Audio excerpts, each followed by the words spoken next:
The fluorescent lights of Providence Municipal Court had witnessed thousands of cases, but none would reveal a secret quite like this, one that would bring tears not just to Judge Frank Caprio's eyes, but to everyone who would later hear this story. Today, justice would bend not to the letter of the law, but to the profound weight of human compassion, reminding us all that true grit lies in choosing humanity over procedure. The morning session had been routine until James Whitmore's name echoed through the courtroom. The bailiff's voice carried the clinical detachment of someone who had called 1,000 names before. But when the defendant rose from the gallery bench, something shifted in the atmosphere. James was 62 years old, though he carried himself with the bearing of someone much older. Shoulders slightly hunched, not from weakness, but from decades of carrying burdens invisible to the casual observer. His hands trembled faintly as he approached the bench, a tremor he tried to hide by clasping them together. He wore a pressed white shirt, slightly frayed at the collar, and khaki pants that had been carefully ironed despite their obvious age. His shoes, polished to a military shine, clicked softly against the marble floor with each measured step. Judge Caprio looked up from the case file, his reading glasses perched on his nose, his expression neutral but attentive. The charge was straightforward. Speeding violation, 47 miles per hour in a 30-mile-per-hour zone, captured by a traffic camera on Broad Street at 11:43 p.m. on a Tuesday night 3 weeks prior. The fine was $250, standard, non-negotiable according to the traffic code. But Judge Caprio had learned long ago that every case file told only half the story, and the trembling hands of the man before him suggested there was much more beneath the surface. "Mr. Whitmore?" Judge Caprio began, his voice carrying the distinctive Providence accent softened by years of compassionate jurisprudence. "I see here you were doing 47 in a 30 zone. That's a significant violation. Can you tell me what was happening that night?" James cleared his throat, the sound catching slightly as if words were difficult to form. His eyes, a pale blue that seemed to hold entire lifetimes of experience, met the judge's gaze directly. There was no defiance there, no anger, only a deep, bone-weary exhaustion mixed with something else. Determination, perhaps, or desperation. "Your Honor," James began, his voice steady despite the tremor in his hands. "I was driving to Rhode Island Hospital. It was an emergency." Judge Caprio leaned forward slightly, removing his glasses. The courtroom, already quiet, seemed to hold its breath. "An emergency? Were you injured? Was someone with you injured?" "No, sir." "Not exactly." James paused, and for a moment it seemed he might not continue. His jaw worked silently, as if he were physically forcing the words out. "My father was dying, Your Honor. The hospital had called to say he had maybe hours left. But that's not why I was speeding." The judge's eyebrows rose slightly. "You were rushing to see your dying father, but that's not why you were speeding? Mr. Whitmore, I'm going to need you to explain that to me." In the gallery, a few spectators leaned forward. The court reporter's fingers hovered over her stenotype machine, waiting. Even the bailiff, a stoic man who had seen every variety of human drama, shifted his weight with interest. James took a deep breath, and when he spoke again, his voice carried a different quality, something raw and unguarded. "My father is 91 years old, Your Honor. He's a Korean War veteran, Purple Heart recipient. He's been in hospice care for the past 6 months with stage 4 pancreatic cancer." James's voice cracked slightly on the word cancer, but he pushed forward. "But my father's biggest regret, the thing that haunted him his entire life, was that he never married my mother." Judge Caprio set down his pen entirely now, his full attention fixed on the man before him. "Go on," he said softly. "My mother and father met in 1961. She was a nurse at the VA hospital where he was being treated for shrapnel wounds. They fell in love immediately. That's what they always told me. But my mother's family was very traditional, very Catholic. My father was divorced." His first marriage had ended badly when he came back from Korea. The trauma, the drinking, it destroyed that relationship. My mother's family refused to accept him because of it. They said she couldn't marry a divorced man in the church. The courtroom was absolutely silent now. Judge Caprio's expression had softened considerably, the stern judicial mask slipping away to reveal the compassionate man beneath. They lived together anyway, James continued, his words coming faster now as if a dam had broken. For 62 years, Your Honor. 62 years. They raised me together. They built a life together. They loved each other every single day. But they never married because my mother refused to defy her family, and my father respected her too much to force the issue. It was the great sadness of both their lives. My mother passed away 2 years ago. Alzheimer's. In her final days, when she didn't remember much of anything else, she would cry and say she wished she had married my father. She would ask him over and over, "Why didn't we get married? Why didn't we get married?" It broke him, Your Honor. It absolutely broke him. Judge Caprio's eyes had begun to glisten. He reached for the glass of water on his bench, taking a small sip, but it seemed more to buy himself a moment to compose his emotions than from any actual thirst.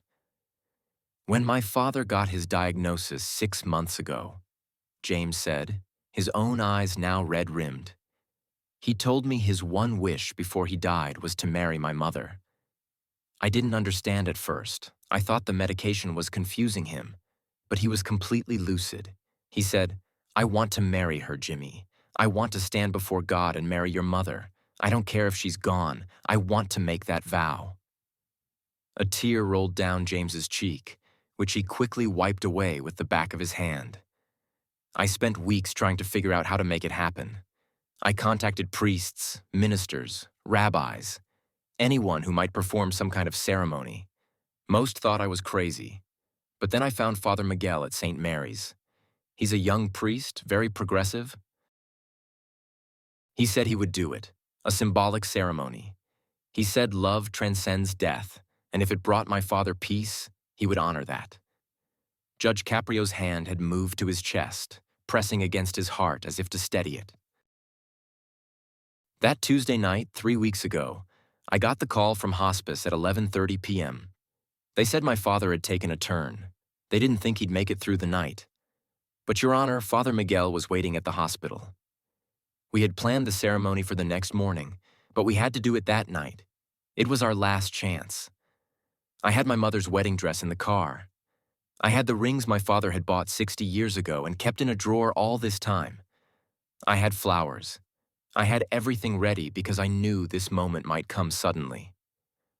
I wasn't just rushing to say goodbye to my father, James said, his voice breaking completely now, tears flowing freely down his face.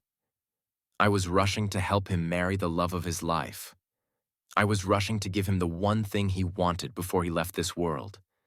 I was speeding because I needed to get there in time to dress my mother's empty chair in her wedding gown, to place her photograph on it, to set up the flowers, to have everything perfect so that when Father Miguel arrived, my father could finally say the vows he'd wanted to say for 62 years.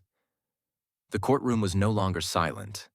There were audible sniffles from the gallery. The court reporter had stopped typing altogether, her own eyes brimming with tears. The bailiff had turned slightly away, his jaw clenched tight. Judge Caprio removed his glasses completely, setting them on the bench with trembling hands. He pressed his fingers against his eyes for a long moment.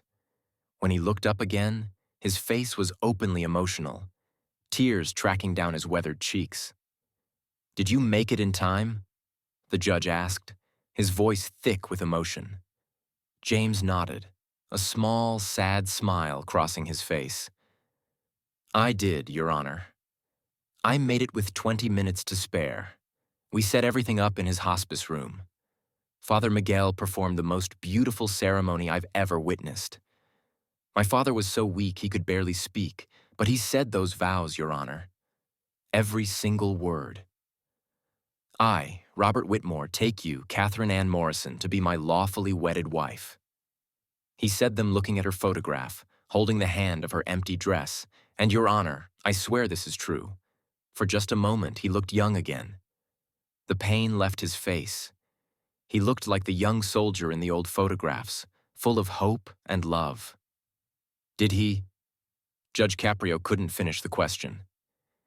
"He passed away 4 hours later, Your Honor. But he died a married man. He died having finally made the promise he'd wanted to make his entire life. He died at peace." The silence that followed was profound and sacred. Judge Caprio sat back in his chair, making no attempt to hide his tears now. He looked at the case file before him, the cold, clinical documentation of a traffic violation, and then back at the man standing before him, this son who had broken the speed limit to deliver his dying father's final wish. "Mr. Whitmore," Judge Caprio finally said, his voice rough with emotion. "I've been on this bench for 37 years. I've heard thousands of cases. I've listened to every excuse, every explanation, every story, but I have never heard anything like what you've just told me." He picked up the case file and held it for a moment, as if weighing it. "This piece of paper says you owe the city $250 for speeding. It says you broke the law. It says you endangered public safety." He paused, his eyes locked on James's. "But I'll tell you what I see. I see a son who honored his father. I see a man who understood that some things are more important than rules. I see someone who drove too fast, not out of recklessness or disregard, but out of profound, beautiful love." Judge Caprio's voice grew stronger, more passionate. "Your father served this country. He carried shrapnel in his body for decades. He loved one woman for 62 years with a devotion most of us can only dream of. And you gave him the gift of dying with dignity and peace. You gave him his final wish. And the system wants to fine you for that?" The judge shook his head slowly, deliberately. "Not in my courtroom. Not today. Not ever."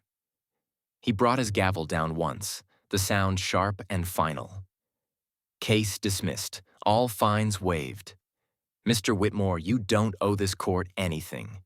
If anything, this court, this city, this country owes your family a debt we can never repay." But Judge Caprio wasn't finished. He stood up from the bench, something he almost never did during proceedings, and stepped down to where James stood. The courtroom watched in stunned silence as the judge approached the defendant, and then, in a gesture that transcended the formality of the court, Judge Caprio embraced James Whitmore.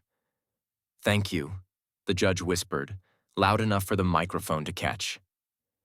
"Thank you for reminding us what really matters.